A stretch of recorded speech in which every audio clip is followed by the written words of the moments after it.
all 6 strings have been installed, and now what I'm doing is I'm cutting off the excess, and I cut right up against the post as close as I can get.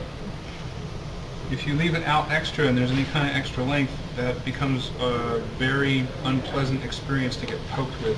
It'll draw blood and it doesn't feel good at all. So try to get it as tight as you can get it. Don't inadvertently cut the string itself as you're doing that too. You get that trimmed up even. Our next step then is going to be to back off the string tension a little bit and install the string bar. So the strings are all on, the excess has been trimmed, and I have backed off the string tension to where I can depress the strings into the headstock.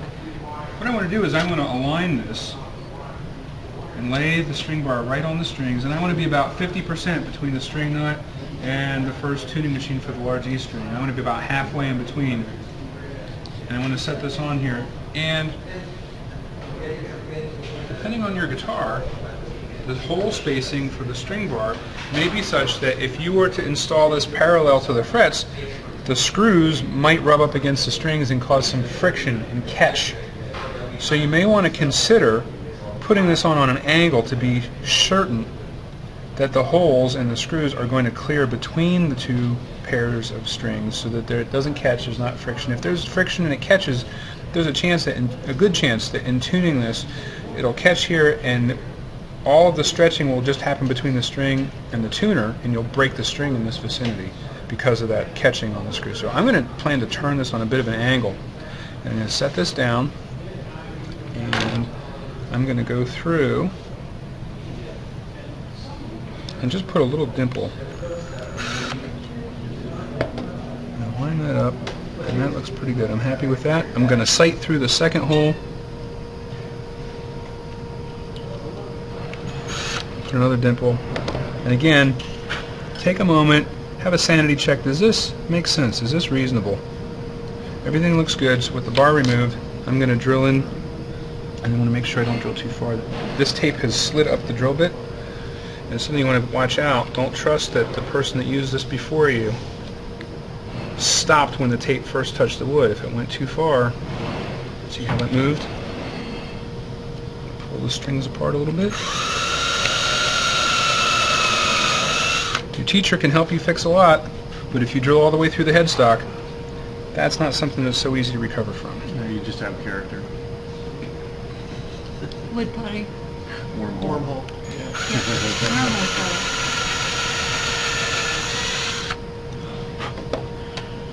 With the holes drilled, I can take these 2 screws. The string bar has a curvature in 2 different directions. There's a curvature that matches the fretboard radius, and there's a curvature from one edge to the other. This needs to be installed so that the curvature of the bar matches the fretboard radius, and so that the curvature from edge to edge encourages the string to come from one side and exit the other and not catch on the sharp corners. So I'll start one of the screws. Be sure to use a Phillips bit that actually fits the head of the screw properly. And I'll go a few turns in. If any of the strings offer too much resistance, I'm going to back the tension off, because the whole point of this string bar is to increase the break angle. My tension is going to rise significantly as I turn the screws in. If you fail to detension the strings, take the tension of the strings down, you're likely to strip the holes out that you've just drilled. If you fail to get the screws put in far enough, when you tension the strings, I've seen screws rip out and go airborne, and they're difficult to track down and relocate. That's a pretty decent installation for a string bar right there, and by putting it on an angle, it clears the strings and it doesn't touch, and yet I have enough bar to properly hold these down. Okay, so we've got the string bar installed. The next thing we want to do is we want to tune this to open pitch for all 6 strings so that we can get the neck experiencing the normal playing tension that it's going to have. And while we've been very careful to this point to make sure the neck was perfectly straight, we want to put in a little bit of neck relief or intentional curvature that will allow the strings to vibrate in and out of the fretboard a little bit without buzzing any of the frets. That's called neck relief. So I've got a tuner plugged in, and I'm going to tune this first string to E.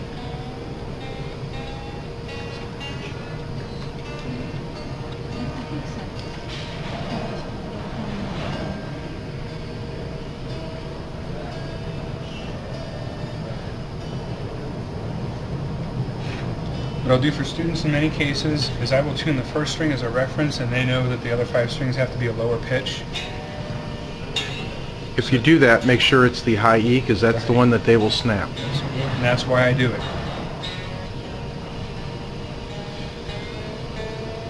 And they're 60 cents each. Or more.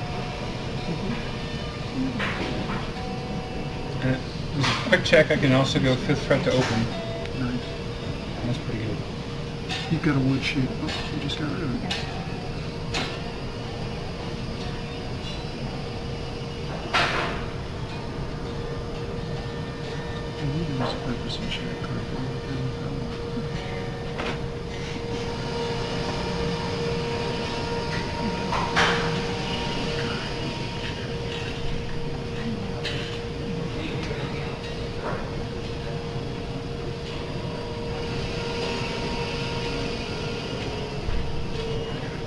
Those of you that are standing here might hear some buzzing as I tune it, and then once the string gets sufficient tension, it raises up off the frets, and the clarity of the note improves dramatically. That's fine. Well, bless you.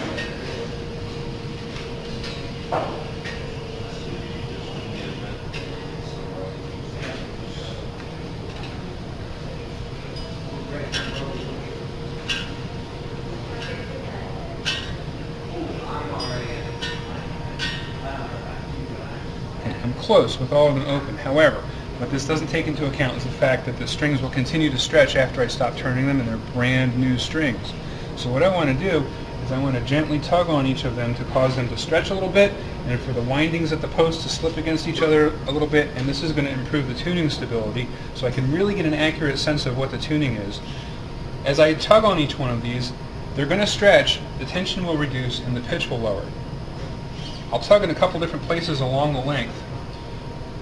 And I wouldn't pull on these too hard. I wouldn't pull any harder than you'd be willing to pull on your own hair. Not your brothers or sisters, but your own hair.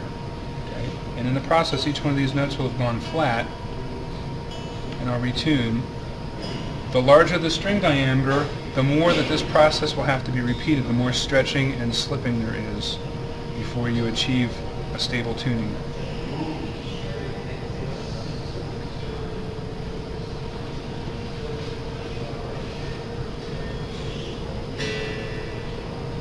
If I go a little sharp, I can actually tug on it because I know that that's going to make it go flat, and I can continue the tuning process for that string.